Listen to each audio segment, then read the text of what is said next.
जैसे ही वो लोग झरने के अंदर प्रवेश करते हैं, झरने में एक विशाल भंवर उठता है। वो भंवर उन दोनों को झरने के अंदर खींचने लगता है। ये देखकर भालाधारी बोलता है सरपेंट रश और उन दोनों की तरफ एक लंबी छलांग मारता है, जैसे कोई सांप अपने शिकार की तरफ झपट्टा मारता है और जाकर मजबूती से नीर का हाथ पकड़ लेता है। नीर ने अपने साथ खड़े व्यक्ति का हाथ पहले ही मजबूती से पकड़ रखा था। भालाधारी अपना भाला एक पेड़ की तरफ फेंकता है जिसमें एक लंबी चेन थी जिसे उसने अपने एक हाथ से पकड़ रखा था। भाला एक पेड़ में जा घुसता है। वहीं तीसरा व्यक्ति अपनी झाड़ू को हवा में लहराता है और झाड़ू में से एक शक्तिशाली ऊर्जा बाहर निकलती है और उस भंवर को जमाने की कोशिश करता है, लेकिन वो भंवर इतना शक्तिशाली था कि बर्फ की जमी हुई परत को पलक झपकते ही तोड़ देता है। बढ़ते समय के साथ भंवर की शक्ति भी बढ़ती जा रही थी। भंवर का खिंचाव अब इतना अधिक हो चुका था कि वो पेड़ जिसमें भाला फंसा हुआ था टूट जाता है और वो तीनों भंवर की तरफ खिंच जाते हैं और सीधे झरने के तल पर आके गिरते हैं। यहाँ चारों तरफ गहरी शांति थी। आसपास कई जलीय जीव दिखाई दे रहे थे। भालाधारी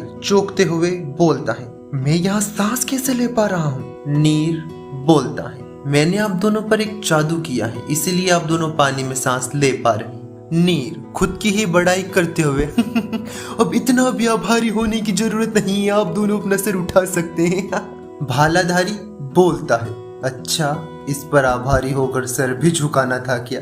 कोई बात नहीं, हम अगली बार ऐसा जरूर करेंगे दोस्त। झाड़ू वाला व्यक्ति उन दोनों की बात को काटते हुए बोलता है, अच्छा तो तुम भी एक जादूगर हो? नीर, हाँ, लेकिन मैं ज्यादा शक्तिशाली हमले नहीं करता, मैं सहयोगी और नियंत्रक के तौर पर काम करता हूँ। झाड़ू वाला व्यक्ति फिर बोलता है, चलो एक दूसरे की जानकारी बाद में लेंगे, अभी ये सोचते हैं कि हमें आगे क्या करना है। नीर, ठीक है, मैं इन जलीय जीवों से बात करके देखता हूँ। भालाधारी बोलता है, क्या मजाक है, मछलियां बोलती हैं क्या?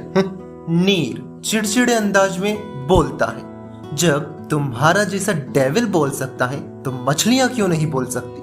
वो भालाधारी के जवाब का इंतजार किए बिना ही एक मछली को अपनी तरफ बुलाता है।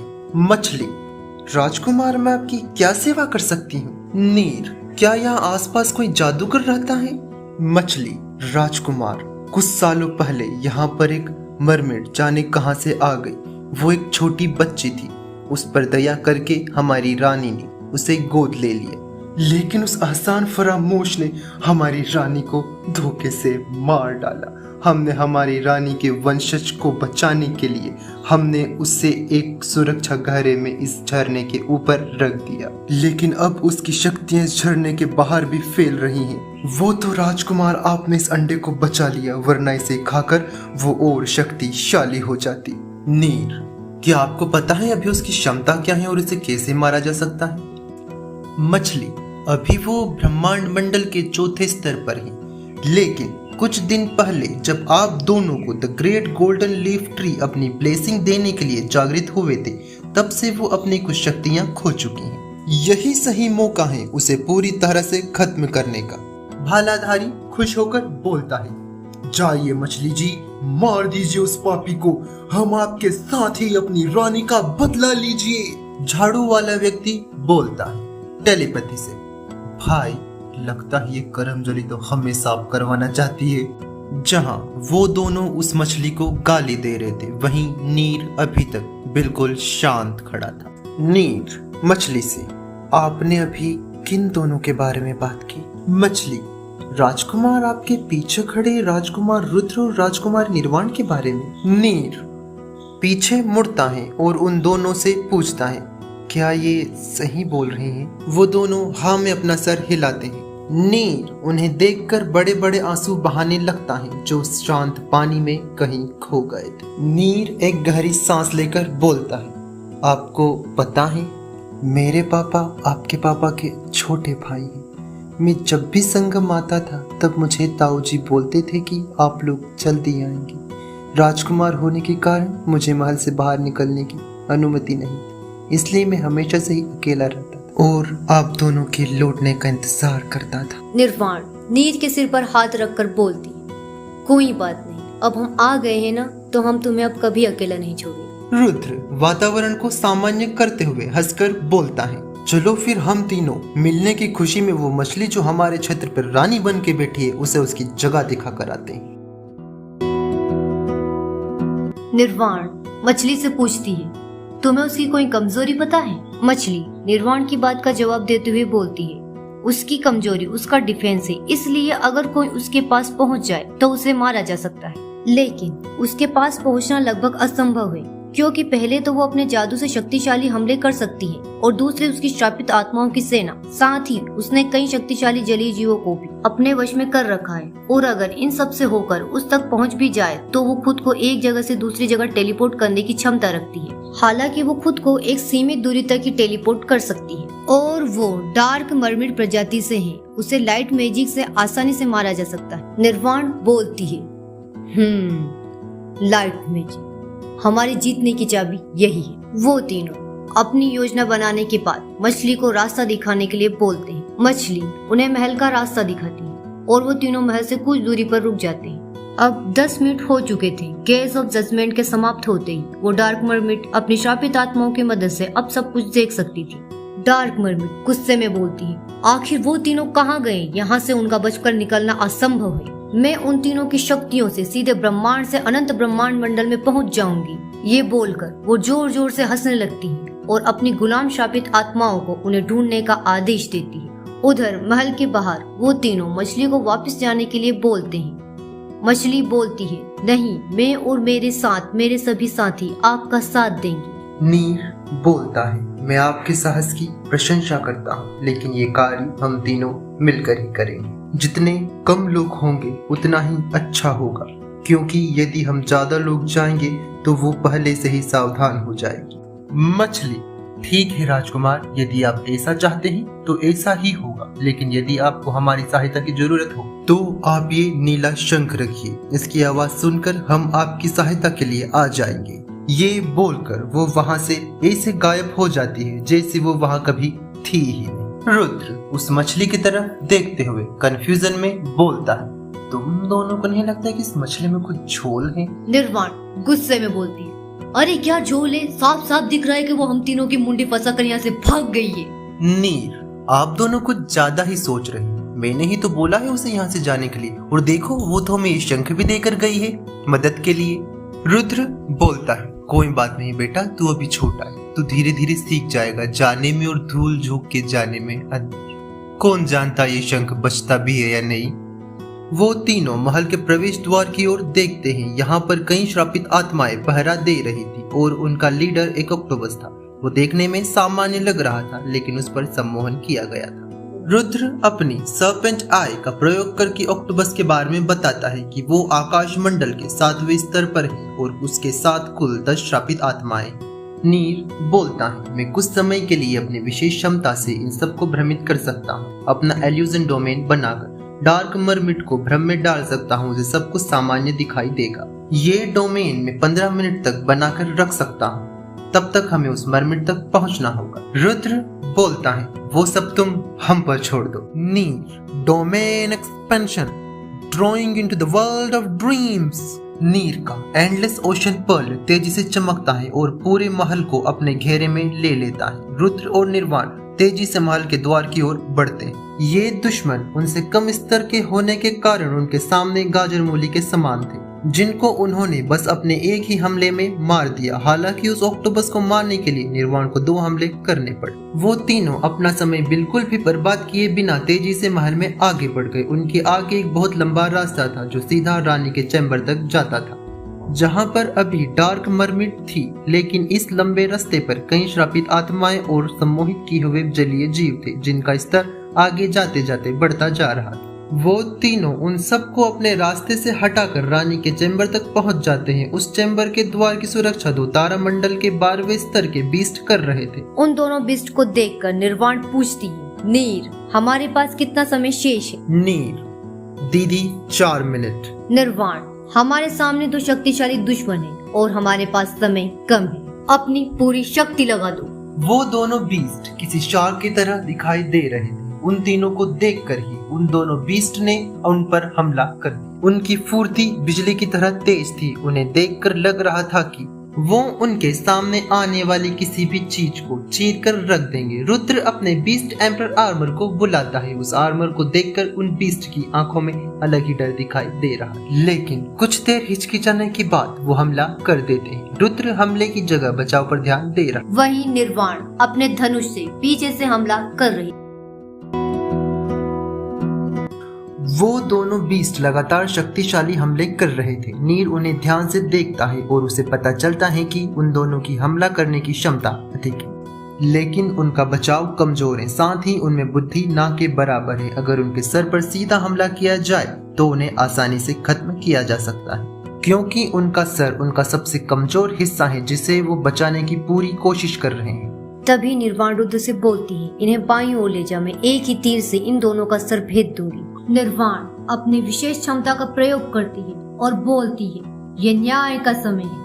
Air of order, destroy the chaos. बोलते ही वो अपने धनुष से तीर को उन बिस्ट की दिशा में छोड़ देती हैं। तीर में से निकलने वाली शक्तिशाली ऊर्जा अपने आसपास की राक्षसी ऊर्जा को खत्म कर रही थी। इस तीर की विशेषता थी कि ये तीर अपने लक्ष्य को कहीं से भी ढूंढ लेता है और ये किसी भी सुरक्षा तंत्र को अनदेखा कर सीधे अपने लक्ष्य को भेद देता है। तीर सीधे जाकर उन दोनों बिस्ट के सिर को भेद देता है और वो दोनों बिस्ट तल पर आकर गिर जाते हैं। उन तीनों को लगा कि वो इस हमले से मर चुके हैं, लेकिन वो दोनों बिस्ट अपना सबसे शक्तिशाली आखिरी हमला करते हैं। रुद्र हड़बड़ाहट में चिल्लाकर बोलता है, नीचे झुको, और वो अपना दाहिना हाथ अपनी तरफ खींचते हुए बोलता है, सरपेंट स्केल, और अग्नेत्र उसके सामने ढाल बनकर खड़ा हो जाता है। रुद्र बोलता है, अरे वाह, इस हमले से तो मेरी आध्यात्मिक ऊर्जा फिर से पूर्ण हो गई। निर्वाण, बताओ किसी के पास ऐसी स्किल कैसे हो सकती है जो जादुई हमले को अपनी ऊर्जा में बदल ले? नीर बोलता है, हाँ, आसपास कोई यंत्र छुपा रखा होगा, वरना ऐसी भी स्किल होती है क्या? मैं तो नहीं मानता, देखो इस ढकोसले। नीर मन में, काश मेरे पास भी ऐसी स्किल होती। नीर टेलीपैथी से निर्वाण को बताता है, दीदी तुझे पता है, यदि हम किसी को मार देना तो हम उसकी स्किल कॉपी भी कर सकते हैं। रुद्र, अरे कम से कम टेलीपैथी से बात करते समय कनेक्शन तो कट कर लिया करो। निर्वाण बोलती है, हम तीनों एक दूसरे की स्किल्स ले ना ले, लेकिन ऐसा ही चलता रहा तो वो डार्क मर्मिड जरूर हम तीनों की स्किल ले ले। नीर, कितना टाइम बचा है? नीर बोलता है, बात तो ऐसी कर रही है जैसे 5 मिनट में ही सबको हरा दिया। अरे कोई टाइम वाइम नहीं बचा हमारे पास। वो देखो सामने श्रापित आत्माओं और सम्मोहित बीस्टों की पूरी सेना खड़ी है। रुद्र, निर्वाण और नीर एक लंबी लड़ाई के लिए अपने आप को तैयार करते हैं। अब वो तीनों युद्ध की मुद्रा में खड़े थे। पहला हमला रुद्र करता है। वो अपने भाले को आगे की तरफ फेंकता है और बोलता है, सरपेंट रश फ्लेमिंग स्पीयर। इस स्किल की विशेषता यह है कि इसमें भाला अपने निर्धारित लक्ष्य की तरफ तेजी से बढ़ता है और इसके आसपास किसी बवंडर के आकार की तेज अग्नि जलती रहती है। इसके धारक से कम शक्तिशाली ऊर्जा वाले कोई भी यदि इसके निर्धारित मार्ग में आते हैं तो यह उनको भेदते हुए आगे निकल जाता है। साथ ही धारक इसके रास्ते में कहीं भी टेलीपोर्ट होने की क्षमता रखता है। रुद्र इस स्किल का इस्तेमाल करके विशाल सेना के बीचों बीच पहुंच जाता है, सेना को अस्त व्यस्त कर देता है। दरअसल रुद्र का असली निशाना सेना के पीछे खड़े जादूगर थे, लेकिन इससे पहले कि रुद्र उन्हें निशाना बना पाता, अचानक रुद्र पर एक शक्तिशाली हमला हो जाता है। स्थिति को भांपते हुए निर्वाण तेज दिखाती है। अब वो अपनी झाड़ू हवा में लहराती है और बोलती है, हे न्याय की अनंत शक्तियों, मेरा आदेश सुनो और अपनी अनंत ऊर्जा से अच्छाई की रक्षा करो। निर्वाण जैसे ही इतना बोलती है, रुद्र के आसपास एक सफेद ऊर्जा का कवच बन जाता है। इस कवच की विशेषता थी कि यह किसी भी प्रकार की नकारात्मक ऊर्जा से हुए हमलों को सोख लेता है। रुद्र पर हुए अचानक हमले को भी ये कवच सोख लेता है, लेकिन यह हमला उनसे एक मंडल ऊपर के योद्धा ने किया था। चाहे ये एक ही मंडल की दूरी लगती हो, लेकिन इनकी शक्तियों में अंतर साफ देखा जा सकता है। शक्ति में भिन्नता के चलते चाहे उस कवच ने हमले की अधिकतम ऊर्जा को सोख लिया हो, लेकिन अवशिष्ट ऊर्जा से रुद्र को एक जोरदार धक्का लगता है और वह पहले जिस जगह से अपने भाले द्वारा टेलीपोर्ट हुआ था वहीं फिर से पहुंच जाता है। निर्वाण चौंकते हुए, ये मेरे सबसे शक्तिशाली कवच में से एक था, ये भी इसके हमले की पूर्ण ऊर्जा को सोख नहीं सका। तभी उनके सामने से एक डरावनी हंसी की आवाज आती है, जो कि उसी इविल मर्मिड की थी। मर्मिड बोलती है, तो मैंने तुम्हारी शक्ति को आंकने में भूल की थी। गोल्डन लीफ ट्राइब के रॉयल फैमिली के बच्चों से मुझे यही उम्मीद। सच कहूँ तो तुमने मुझे चौंका दिया। मुझे तो लगा था ये चूजा मेरे एक ही हमले में मारा जाएगा। लेकिन अफसोस कि गोल्डन लिप ट्राइब के चिराग यहाँ पूछने वाले हैं। मास्टर मेरे इस काम से खुश होंगे और मुझे इविल वैली में साधना करने की आज्ञा देंगे। नीर उन दोनों को धीरे से बोलता है, दीदी इतनी खुश तो मम्मी करेले की सब्जी बनाकर भी नहीं होती जितना ये ख्याली पुलाव बनाकर हो रही। निर्वाण उस मरमिट को देखकर बोलती, अरे वाह, लगता है तुम तो हमारा ही इंतजार कर रही थी। चलो तो फिर शुरू करते हैं, हमारे पास व्यर्थ करने के लिए समय नहीं। और उस मरमिट से भी भयानक हंस के दिखाती है, क्योंकि चुड़ैलों का हंसने मेरी कोट कोई नहीं तोड़ सकता। निर्वाण हमले की शुरुआत करती है। Hammer of order. वो जैसे ही ऐसा बोलती है उसकी झाड़ू हैमर में बदल जाती है। उस हैमर से निकलने वाली शक्तिशाली बर्फीली आभा उसके आसपास के पानी को जमा रही थी। निर्वाण हैमर के साथ उस मरमिट की तरफ बढ़ती है।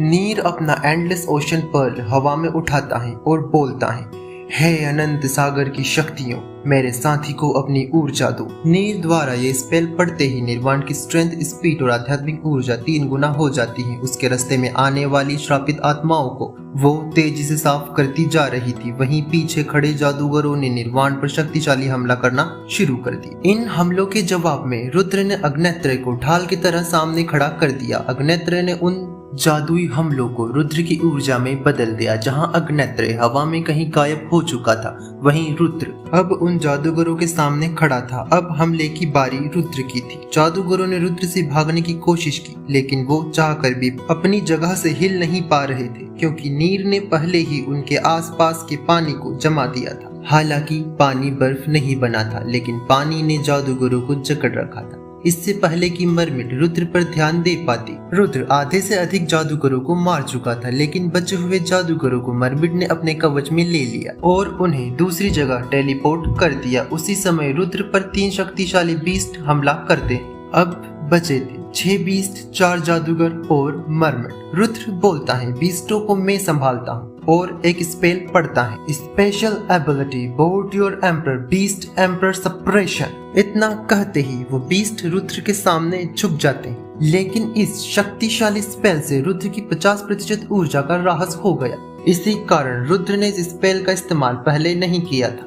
वो उन बीस्ट को जादूगरों पर हमला करने का आदेश देता है। अब निर्वाण, रुद्र और नीर मरमिट के सामने खड़े थे। मरमिट हंसते हुए बोलती है, तुम्हें क्या लगता है कि तुम जीत गए? भूलो मत कि तुम्हारे सामने ब्रह्मांड मंडल के 4थे स्तर की योद्धा खड़ी है। तभी वो हवा में अपना हाथ उठाती है और वहाँ पर एक दरवाजा खुलता है। उस दरवाजे से एक शक्तिशाली ऊर्जा बाहर आती है, जो कि एक सफेद शार्क की श्रापित आत्मा थी। नीर चौंकते हुए बोलता है, ये तो इस क्षेत्र की पूर्व रानी की आत्मा है।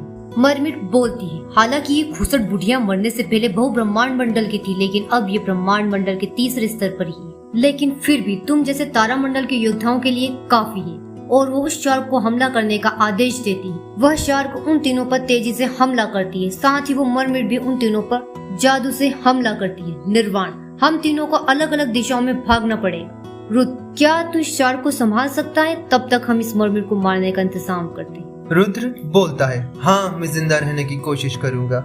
रुद्र फिर बोलता है, क्या तुम दोनों इस मरमिट का एक हमला मेरी तरफ करवा सकते हो? उससे मैं अपनी ऊर्जा रिकवर करने की कोशिश करूंगा। नीर, हाँ लेकिन उसमें समय लग सकता है। रुद्र, ठीक है मैं इंतजार करूंगा, लेकिन मेरे मरने से पहले प्लीज। निर्वाण, हम भी भाई तुझे जिंदा रखने की पूरी कोशिश करेंगे। रुद्र मछली की तरफ तेजी से भागते हुए अपना भाला घुमाता है और बोलता है, बुढ़िया दोबारा मरने के लिए तैयार हो जा। शार्क रुद्र को गुस्से से देखती है और उस पर हमला कर देती है। रुद्र बोलता है, अरे महारानी जी, मैं तो मजाक कर रहा था, आप तो सच में भी गुस्सा हो गई। और इधर रुद्र और शार्क के बीच पकड़म पकड़ाई चालू हो गई। जहां हमला सिर्फ शार्क कर रही थी, वहीं रुद्र बचने की कोशिश कर रहा था और सोच रहा था, अगर इसमें से एक भी हमला मुझे लग गया तो मैं सीधा नर्कवासी हो जाऊंगा। उधर नीर और निर्वाण उस मरमिट से लड़ रहे थे और किसी तरह उसके पास जाने की कोशिश कर रहे थे। लेकिन जैसे ही निर्वाण उसके पास जाने की कोशिश करती है, वह एक जगह से दूसरी जगह तुरंत टेलीपोर्ट हो जाती है और वो जहाँ से हटती है वहाँ एक शक्तिशाली हमला हो जाता है। मरमिट बोलती है, इस तरह तो तुम अपनी पूरी जिंदगी मुझे नहीं हरा पाओगे।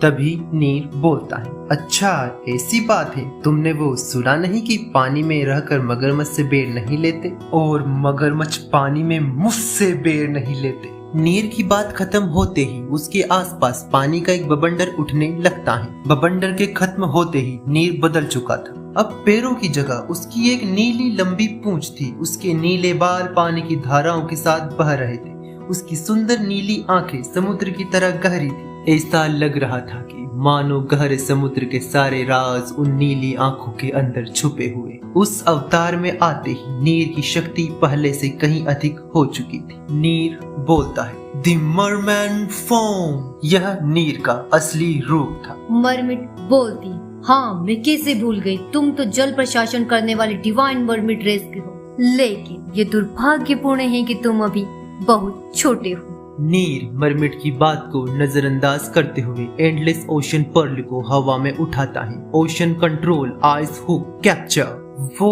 मरमिट इससे पहले कि टेलीपोर्ट हो पाते वो बर्फ की जंजीरों में कैद हो जाती।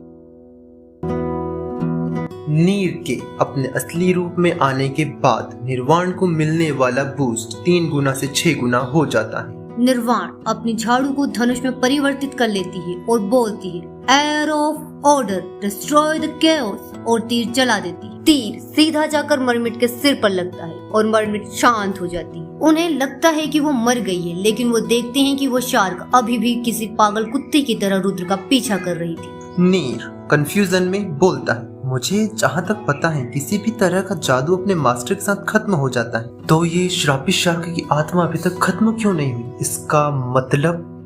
इतना बोलते ही वो दोनों पीछे मुड़ते, लेकिन अब वो मरमिट वहाँ नहीं थी। निर्वाण बोलती है, रुद्र संभल कर। निर्वाण की बात खत्म होने से पहले ही वो मरमिट रुद्र के पीछे दिखाई देती है और एक शक्तिशाली जादुई हमला रुद्र पर कर देती है। नीर और निर्वाण रुद्र से काफी दूर थे, वो कुछ भी प्रतिक्रिया कर पाते इससे पहले वो हमला रुद्र तक पहुंच चुका था।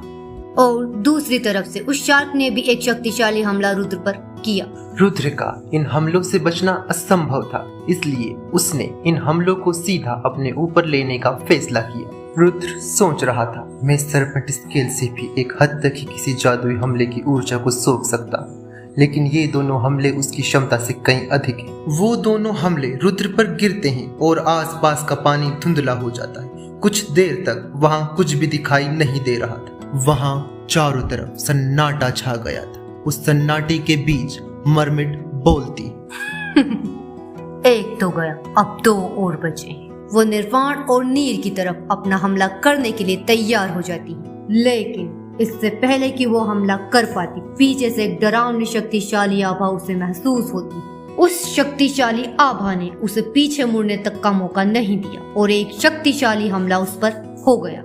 लेकिन उस हमले को शार्क ने रोक लिया था, या यूं कहें कि कोशिश की थी, क्योंकि वो शार्क अब 2 हिस्सों में जमीन पर पड़ी हुई थी। वो मरमिट तेजी से टेलीपोर्ट होकर दूर चली जाती है और वो देखती हैं कि एक व्यक्ति गोल्डन लीफ का आर्मर पहने हुए, जिसके 2 बड़े डेविल हॉर्न और एक लंबी सांप जैसी पूंछ थी, वो पानी में अपने विशाल काले पंख फैलाए खड़ा था, जिसके हाथ में एक गोल्डन फाला था। उस फाले पर खून साफ दिखाई दे रहा था जो पानी के साथ धुल रहा था। मरमिट चौंकते हुए अपना हाथ देखती है जो अब कट कर अलग हो चुका था। वो सोचती है, अगर वो शार्क नहीं होती तो उसकी जगह मेरा शरीर 2 टुकड़ों में होता। तो इससे बोलते हैं गोल्डन लीफ ट्री की ग्रेट ब्लेसिंग, जिसकी ऊर्जा से अचानक इसका स्तर 1 मंडल ऊपर चला गया। रुद्र ठंडी आवाज में बोलता है, तुम्हें क्या लगता है तुम्हारी 2 जिंदगियों वाली तकनीक से तुमने निर्वाण के हमले को चकमा दे दिया, तो तुम्हें क्या लगा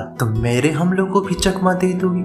मेरे हमलों से निरपेक्ष मृत्यु होती है, चाहे तुम्हारे पास कितनी ही जिंदगी हो, मेरे एक ही हमले से वो सारी जिंदगियां खत्म हो जाएगी। मरमिट चिल्लाते हुए गुस्से में बोलती है, जैसे वो अपना आपा खो चुकी हो। तुम्हें क्या लगता है तुम्हारे पास गोल्डन लीफ ट्री की ब्लेसिंग है तो तुम मुझे हरा सकते हो बच्चे?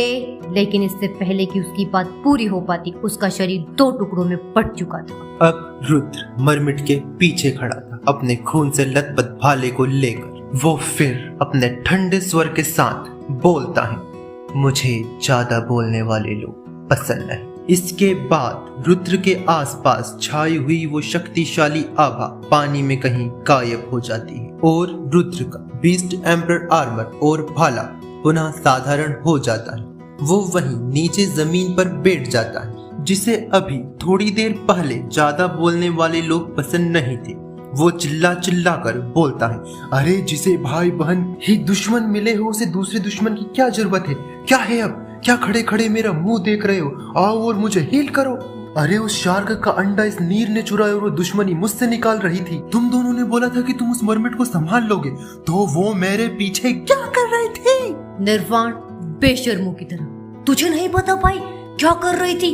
मैं बताती हूँ। वो तूने नहीं बोला था कि एक शक्तिशाली हमला तुझ पर करवाना है? फिर हमने प्लेन बनाकर उस डार्क मरमिट को तेरे पीछे भेजा एक शक्तिशाली हमला करवाने के लिए। फिर उसने और उस शार्क ने मिलकर तुझ पर 2 शक्तिशाली हमले और अकॉर्डिंग टू आवर प्लान तुझ में इतनी सारी शक्ति आ गई कि तूने एक ही हमलों में उन दोनों को मार गिराया। और नीर भी बड़ी शान से निर्वाण की हाँ में हाँ मिलाए जा रहा था। रुद्र चिल्लाते हुए बोलता है, वैसे तो उसमें शक्तिशाली शब्द था भी नहीं। मैंने हमला करवाने के लिए बोला था, अपनी कब्र खुदवाने के लिए नहीं। तुम दोनों को तो ये भी पता नहीं था कि वो तुम्हारे हमलों से बच गई। निर्वाण, जब तुझे सब पता है तो कुत्ते की तरह भौंक क्यों रहा है? नीर रुद्र को अब हील करने उसके पास जाता है और बोलता है, तुझे देखकर तो ऐसा लग रहा है कि तू हील होने के बाद हम दोनों को ही पीटेगा। पहले वादा कर कि तू हम दोनों को नहीं पीटेगा। निर्वाण इतराते हुए बोलती है, हम दोनों क्या वो कमजोर मरमिट है जो ये हमें पीट लेगा? रुद्र मन में सोचते हुए, वैसे ये चुड़ैल बोल तो सही ही रही है। भले ये उस मरमिट को मार नहीं पाए, पर वो मरमिट भी इन्हें छू तक नहीं पाई। निर्वाण, वैसे तू उन दोनों के हमले से बचा कैसे? रुद्र बोलता है, सच कहूँ तो मुझे भी नहीं पता, लेकिन जैसे ही वो हमले मुझे छूने वाले थे, मेरे हाथ पर बनी गोल्डन लीफ चमकने लगी और मेरा बीस्ट कोड आर्मर और भाला इवोल्व होकर गोल्डन हो गए और एक नई ऊर्जा ने मेरे शरीर को भर दिया। इससे ज्यादा मुझे कुछ नहीं पता। नीर बोलता है, मुझे पापा ने इसके बारे में बताया था। ये गोल्डन लीफ ट्री की ब्लेसिंग है जो गोल्डन लीफ ट्राइब के लोगों को जन्म के साथ ही मिलती है। ये सबको अलग अलग तरह की शक्तियां देती हैं, लेकिन मैंने तो सुना है ये केवल बहुब्रह्मांड मंडल या उसके ऊपर के मंडल में ही सक्रिय की जा सकती है। लेकिन आज देखकर ऐसा लग रहा है कि शायद इसके कुछ अपवाद भी हैं। निर्वाण, जिन बातों के बारे में हमें ज्यादा नहीं पता उनके बारे में सोचकर हमारे जैसे समझदार लोग समय व्यर्थ नहीं करते। चलो अब आगे बढ़ते हैं और देखते हैं यहाँ आसपास हमारे लिए कुछ गुडीज हैं भी या नहीं। वो तीनों महल में खजाने वाले कमरे को ढूंढने लगे और शातिर चोरों को जल्द ही वो कमरा मिल गया। वहाँ का खजाना देखकर उनकी आंखों में लालच साफ दिखाई दे रहा था। इससे पहले कि वो उस खजाने पर हाथ साफ कर पाते, उन्हें पीछे से उसी मछली की आवाज आती। वो मछली हंसते हुए बोलती है, आपने आखिरकार ये कर दिखाया। हमारे गोल्डन लीफ ट्राइब के राज परिवार के बच्चों से यही उम्मीद थी। निर्वाण, रुद्र और नीर को टेलीपैथी से जिस तरह से ये भागी थी, लगता तो नहीं है कि इसे ऐसी कोई उम्मीद थी हमसे। नीर उस मछली को शंख वापस करते हुए, इसके लिए धन्यवाद। इससे पहले कि वो मछली शंख वापस ले पाती, रुद्र उस शंख को नीर के हाथ से छीन लेता है। रुद्र बोलता है, देखते हैं ये मछलियों का शंख साधारण शंख की तरह बजता है या इसमें से कोई और ही ध्वनि आती है, क्योंकि मेरे ख्याल से तो शंख को बजने के लिए हवा की जरूरत पड़ती है और यहाँ पानी में हवा तो मिलने से रही, तो इसमें से तो अलग ही पानी वाली ध्वनि आती होगी। नहीं, जैसे ही रुद्र उस शंख में अपनी ऊर्जा डालता है, उसमें से आवाज आती है, खतरा, भागो खतरा। ये सुनकर वो मछली वहां से भागने की कोशिश करती है, लेकिन निर्वाण उसे पकड़ लेती। अब वो तीनों उस मछली के आसपास खड़े थे। वो तीनों बोलते हैं, तो तुम हमें मारना चाहती थी? मछली चिल्लाते हुए बोलती है, अरे मैं अपने बचने की एक लौती चाबी को क्यों मारूंगी? हालांकि मैं कभी लड़ना नहीं चाहती थी, लेकिन मैंने आपको कितनी सारी जरूरी जानकारी दी थी उसके बारे में, और वो सारी की सारी एकदम सही थी, जो मैंने अपनी जान को दांव पर लगाकर हासिल की थी। और वैसे भी आप मेरी तरह कोई साधारण व्यक्ति नहीं है जिसको कोई भी ऐसे ही मरने के लिए छोड़ देगा। यदि ऐसी स्थिति उत्पन्न होती तो आपको बचाने के लिए जरूर कोई आता, इसलिए आप मुझ पर आपको मारने का आरोप नहीं लगा सकते। और दूसरा यह कि मैं गोल्डन लीफ एम्पायर की डायरेक्ट सिटीजन हूँ। और होने वाले शासक के नाते आपकी जिम्मेदारी बनती है कि आप मेरे जीवन की रक्षा करें। ऐसे कैसे आप भविष्य के शासक के तौर पर अपना नाम दर्ज करवाएंगे? और आपको तो ये पता ही होगा कि यहाँ राजगद्दी के लिए प्रतिस्पर्धा होती है। वो तीनों चौंकते हुए बोलते हैं, क्या प्रतिस्पर्धा? कैसी प्रतिस्पर्धा? ऐसी छोटी मोटी प्रतिस्पर्धा से हमें कोई लेना देना नहीं। हाँ, अगर कोई बड़ी चोरी, डाका डालने या फिर किसी खजाने को पाने की प्रतिस्पर्धा हो तो उसके बाद हमें बताओ, हम उसमें जरूर हिस्सा लेंगे। वो दोनों भाई निर्वाण की इस बात पर आंख बंद कर कर खुशी से हाँ में सिर हिलाते हैं। मछली, प्रतिस्पर्धा तो नहीं, पर मेरे पास एक ऐसी चीज है जिसमें शायद आपको कोई दिलचस्पी हो। निर्वाण, क्या? मछली अपने स्पेस स्टोर से एक तस्वीर निकालती है और उन तीनों को दिखाती है। वो तीनों उस तस्वीर को थोड़ी देर देखने के बाद, ये देखने में तो एक छोटी सफेद लोमड़ी लग रही है जिसने अपने कान के पीछे फूल लगा रखा है, लेकिन इसका हम क्या करें? मछली, ये कोई ऐसी वैसी लोमड़ी नहीं है, इस पर 10 मिलियन स्वर्ण मुद्राओं की बाउंटी है। मुझे ये देवभूमि साम्राज्य के एक हत्यारों के संगठन से मिली है। सुना है इसके पीछे देवभूमि साम्राज्य का राज परिवार है। देवभूमि साम्राज्य की राज परिवार का नाम सुनते ही नीर बोलता है, वैसे तो मैं बिना वजह किसी को मारता नहीं और हमारे साम्राज्य में डिवाइन ब्लड लाइन के बीस्ट को संरक्षण दिया जाता है, उन्हें मारा नहीं, इसलिए हम उस लोमड़ी को चुरा कर अपने साथ ले आएंगे। निर्वाण उन्हें एक तस्वीर दिखाते हुए बोलती है, नहीं, पहले हम हमारे ये गोल्डन मिशन पूरा करेंगे। लाल रसीले फलों की चोरी जो कि इस जंगल के बीचों बीच है। मछली, फिर तो राजकुमारी हमें कोई समस्या नहीं होगी क्योंकि ये लोमड़ी भी आखिरी बार यहीं देखी गई थी। निर्वाण, ठीक है, अगर ये हमें वहाँ मिल गई तो हम इसे भी पकड़ने की कोशिश करेंगे। बस एक छोटी सी समस्या है कि हमें यह नहीं पता है कि कोर एरिया का। अगर ये छोटी सी समस्या हल हो जाए तो बाकी की बड़ी चीजें संभालने में तो हम एक्सपर्ट हैं। चलो पहले यहाँ से बाहर निकला जाए। और वो चारों एक्सपर्ट अपने चेहरे पर घमंड लिए झरने से बाहर आ जाते। रुद्र, इस बार तो हमने तुम्हें माफ कर दिया मछली। अगर तुमने अगली बार ऐसा किया तो मेरी दीदी से बुरा तुम्हारे लिए कोई नहीं होगा। रुद्र मन में, वैसे भी उससे बुरा कोई नहीं। मछली, वैसे तो राजकुमार पे ने कुछ गलत नहीं किया है, लेकिन फिर भी अगर आपको ऐसा लगता है तो मैं आपको आगे से कोई शिकायत का मौका नहीं दूंगी। ऐसे ही बात करते हुए वो चारों झरने से बाहर आ जाते हैं। निर्वाण अपने हाथ में एक छोटा सा मैप लेकर बोलती है, चलो अब इस छोटी सी समस्या को हल किया जाए कि आखिरकार हमें जाना किधर है। लेकिन रुद्र मछली की तरफ देखते हुए कुछ और ही सोच रहा था। रुद्र बोलता है, ये मछली पानी के बाहर जीवित कैसे है? नीर, भैया यहाँ के सभी जीव पानी के अंदर और बाहर कहीं भी जीवित रह सकते हैं। निर्वाण मैप पर एक जगह अपनी उंगली रखकर बोलती है, हाँ, ये रास्ता जो इस मैप के बीचों बीच बना है ये जरूर कोर एरिया तक जाता होगा। वो तीनों निर्वाण के हाथ में रखे मैप में झांक कर उस रास्ते को देखते हैं और रुद्र अपने स्पेस स्टोर से एक छोटी स्केल बाहर निकालता है और उसे मैप पर रखकर बीचों बीच एक मार्क लगाता है और बोलता है, हाँ, तो हमें इस बीचों बीच वाले रास्ते से यहाँ पहुँचना। नीर, लेकिन ये बीचों बीच वाला रास्ता हमें मिलेगा कहाँ? मछली, क्या राजकुमार, कर दी ना आपने कम IQ वाली बात। ये क्या रहा, यहाँ मिलेगा जहाँ इस मैप में बता रखा है। ऐसे कैसे आप भविष्य में शासक बनेंगे? नीर, हाँ, बात तो सही है, लेकिन भविष्य की शासक तो दीदी बनेगी। उन्हें पता होना चाहिए कि रास्ता किधर से जाएगा। मैं भी ना फालतू में ही टेंशन लेता हूँ। निर्वाण, हम अभी कौन सी जगह पर हैं रुद्र? रुद्र, दीदी इस मैप के हिसाब से हम अभी मिस्ट फॉरेस्ट में हैं, जो कि इविल गोड फॉरेस्ट के पश्चिमी भाग को बनाता है। इस किताब के हिसाब से यहाँ पर ज्यादा बीस्ट नहीं रहते, लेकिन जितने भी रहते हैं सब शक्तिशाली हैं। इतना बोलकर रुद्र अपनी किताब बंद कर देता है और बोलता है, हमें उत्तर की तरफ जाना है, और चारों तरफ घूमकर बोलता है, दीदी ये उत्तर किधर है?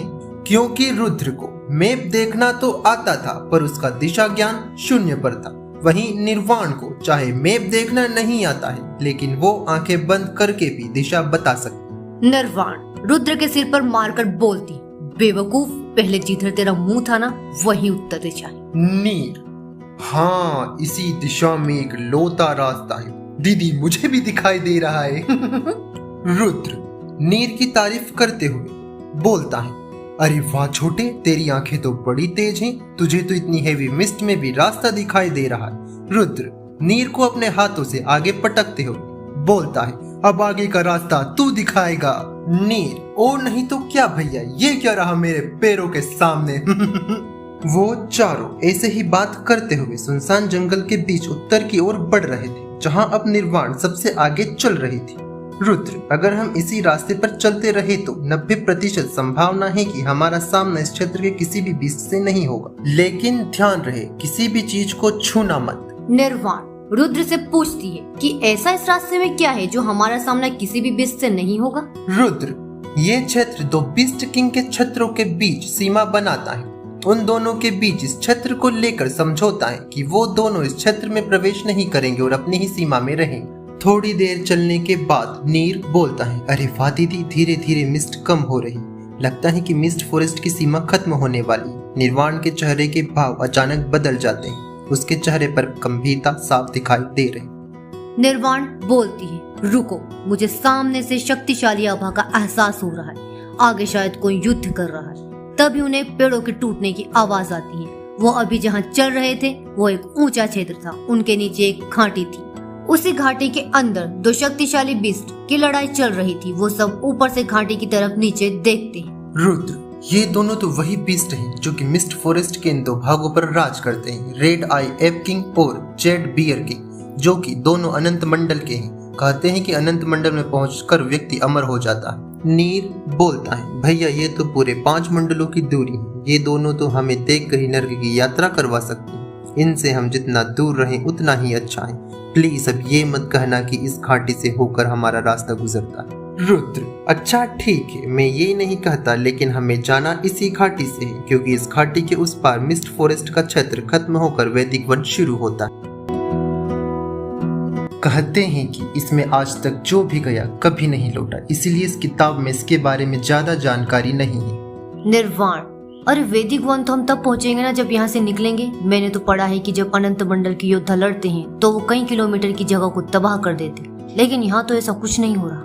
नीर, क्योंकि दीदी इस प्लैनेट पर 2 तरह के क्षेत्र होते हैं, दैवीय क्षेत्र और साधारण क्षेत्र। दैवीय क्षेत्र में देवताओं की ऊर्जा से बाकी दूसरी ऊर्जा दब जाती है, इसलिए उन क्षेत्रों में शक्तिशाली योद्धाओं की लड़ाई भी ज्यादा नुकसान नहीं कर पाती। जैसा कि हम जानते हैं ये सारा क्षेत्र इविल गॉड की ऊर्जा से भरा है, इसीलिए दुनिया के कुछ गिने चुने देवीय क्षेत्रों में से एक है।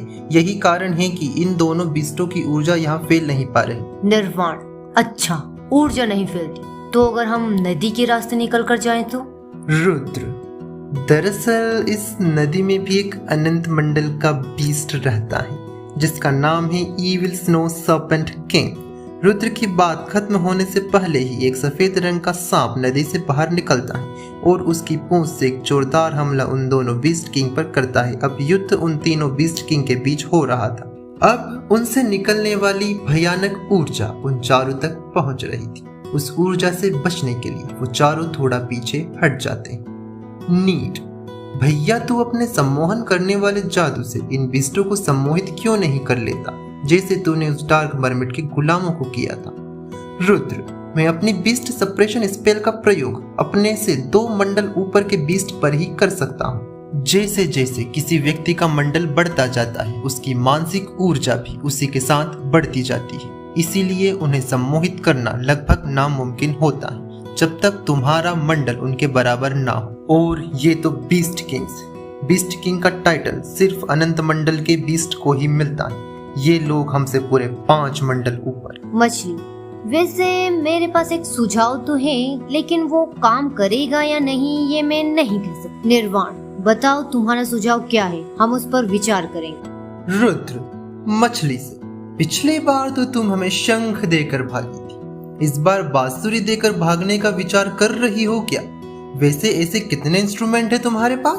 मछली, वैसे तो राजकुमार मेरे पास बहुत सारे इंस्ट्रूमेंट्स हैं, लेकिन उनमें से किसी का भी नाम मैंने अभी तक सुझाव नहीं रखा है। वैसे आइडिया अच्छा है। अब मेरा प्लान सुनिए। जैसे कि हम देख सकते हैं इस नदी में रहने वाले एक लोता बिस्ट तो बाहर आके लड़ रहा है, तो क्यों ना हम इस नदी के रास्ते ही यहाँ से निकल जाएं, क्योंकि हमारा पहला मकसद तो मिस्ट फॉरेस्ट से बाहर निकलना है, ना कि वैदिक वन पहुंचना। और वैसे भी पीछे हम जा नहीं सकते क्योंकि वो सीमा देवभूमि साम्राज्य से जुड़ती है। निर्वाण नदी की तरफ देखती है और बोलती है, वैसे तो यह आत्महत्या लग रही है, लेकिन हमारे पास और कोई रास्ता नहीं है। रुद्र, ये जिसका एक किनारे से दूसरा किनारा दिखाई नहीं दे रहा, क्या तुम लोग इसे नदी बोल रहे हो? क्या ये समुद्र नहीं है? नीर, भैया यहाँ पर ऐसी ही नदियाँ होती है। मुझे नहीं पता आप जिस दुनिया से आए हैं वहाँ कैसी होती हैं। निर्वाण, बेटा अगर ये नदी है तो वहाँ तो सिर्फ नालियाँ ही बहती थी। चलो जो भी है, अब डाइविंग के लिए तैयार हो जाओ।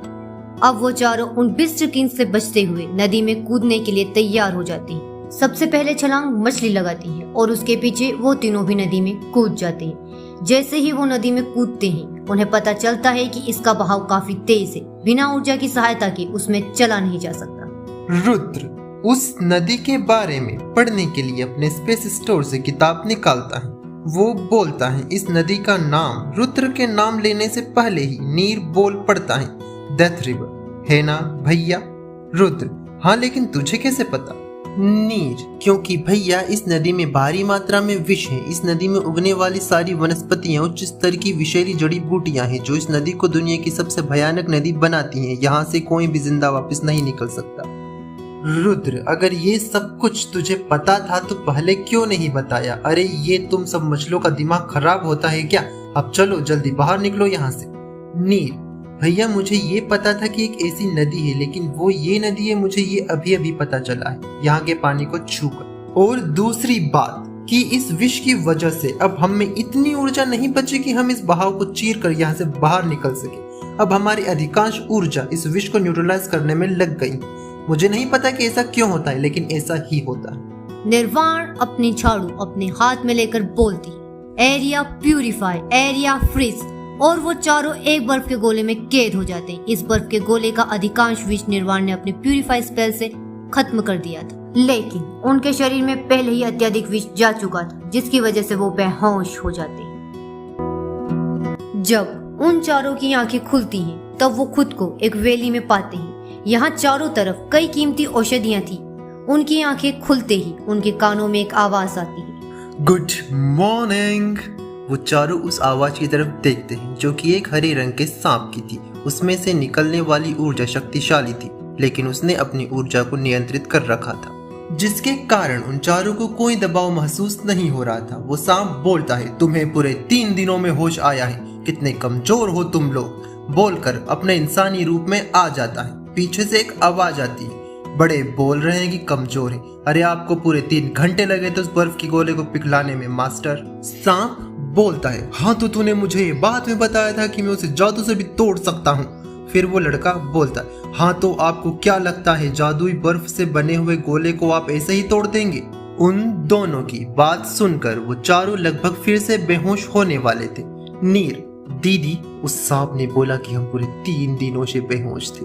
क्या हम इस बार रिजल्ट आने से पहले ही फेल हो गए? निर्वाण, क्या बेटा तू किसी एग्जाम में पास होने आया था?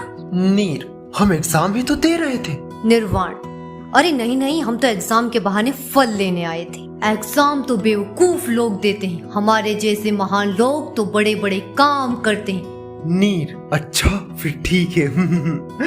सांप, वैसे तुम चारों उन चूजों के क्षेत्र में क्या कर रहे थे? रुद्र, माफ कीजिएगा हरे भरे सांप दादाजी, लेकिन हम किसी चूजे के क्षेत्र में नहीं गए। सांप, अरे वो तीनों जानवर जो खुद को बीस्ट किंग समझते हैं। रुद्र, अच्छा वहां से तो हम बस गुजर रहे थे, जस्ट पासिंग बाय। सांप, तो तुम सब बस पासिंग बाय हो रहे थे। चलो वो सब छोड़ो, मैं तुम्हें अपना परिचय देता हूँ। तो मैं हूँ महासंत, एक महासंत, गिने चुने महासंतों में से एक, बेम्बो, एक नौजवान हरा भरा सांप। पीछे से फिर एक आवाज आती है, वैसे तो मास्टर आपका एक पैर पहले से ही कब्र में है, लेकिन फिर भी हम इसे आपकी आखिरी इच्छा समझकर मान लेते हैं कि आप अभी भी जवान हैं। महासंत बेम्बो पीछे से आए आवाज को नजरअंदाज करते हुए बोलते हैं, क्या तुम चारों मेरे छात्र बनोगे? वो चारों एक भी पल की देरी ना करते हुए एक ही सुर में ना बोल देते।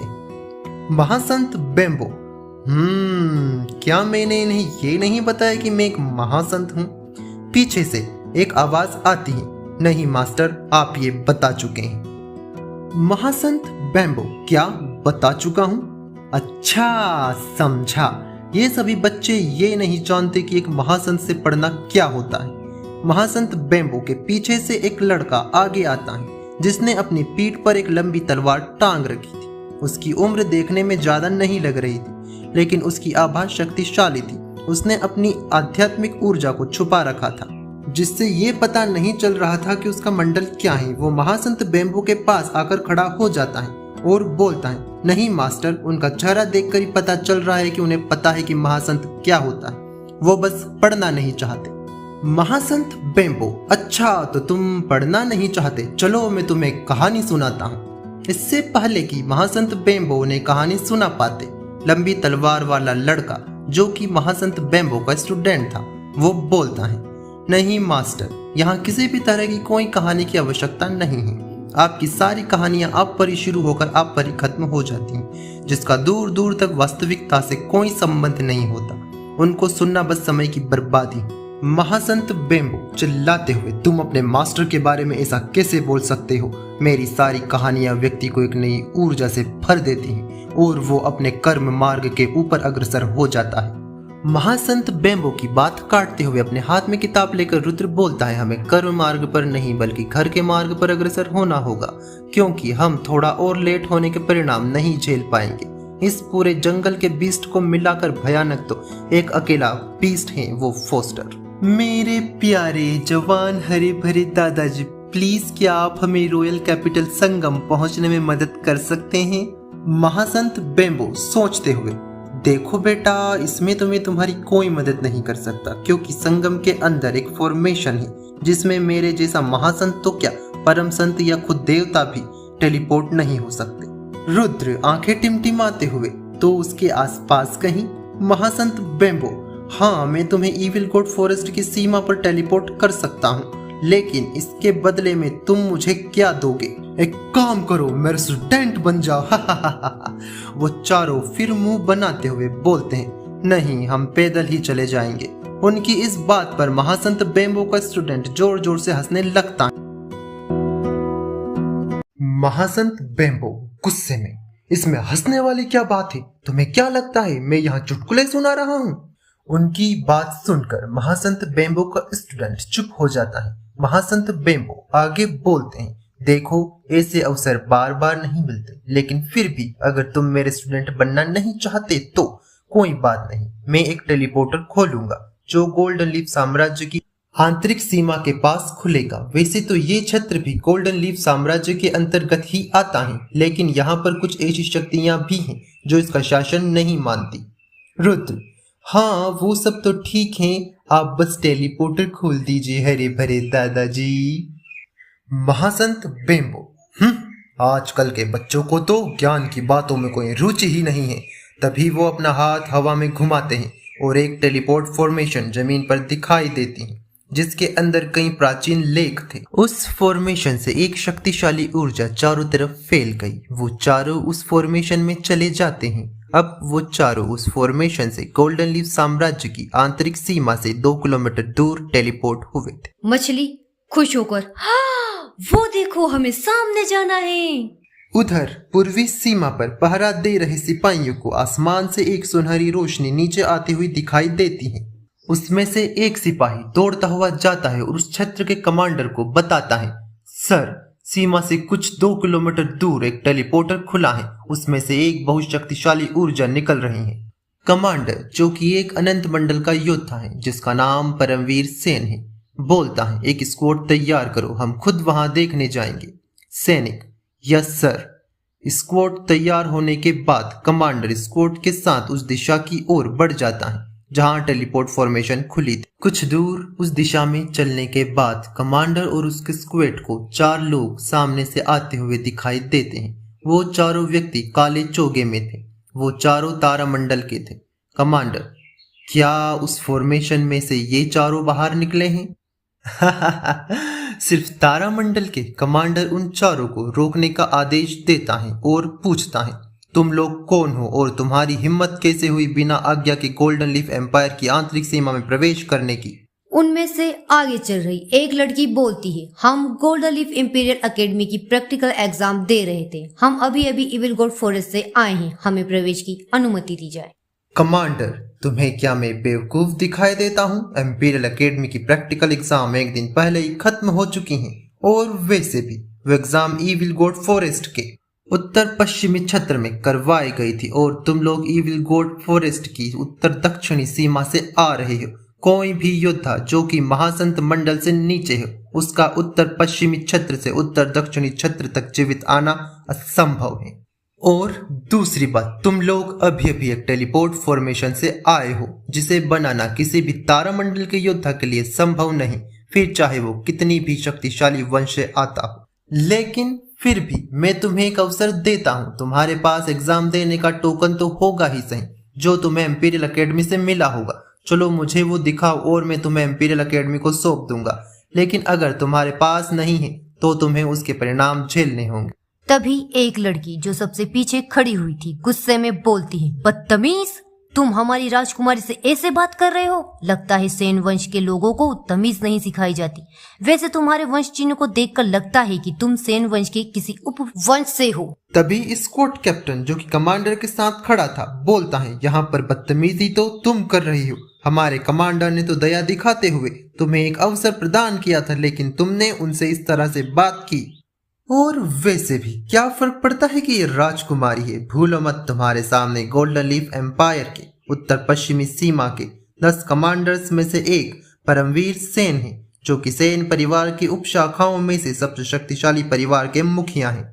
तभी पास में खड़ा लाल आंखों वाला लड़का हंसते हुए बोलता है, अच्छा तो ये उस दुबई के शेख का रिश्तेदार है। कमांडर, तुमने मुझे अभी तक टोकन नहीं दिखाया।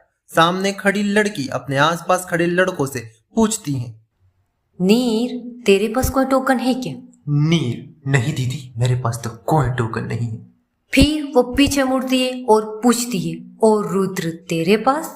रुद्र, हाँ, मेरे पास एक बिस्किट जैसे दिखने वाली चीज तो थी जिसे मैंने खाने की कोशिश की थी, लेकिन वो मुझसे टूटी ही नहीं, तो मैंने उसको फेंक दिया। फिर वो तीनों एक साथ पीछे खड़ी लड़की की तरफ देखते हैं। वो वही मछली थी जो इतने समय से उनके साथ थी, लेकिन अब वो अपने इंसानी रूप में आ चुकी थी। वो बोलती है, आप तीनों मेरी तरफ क्या देख रहे हैं?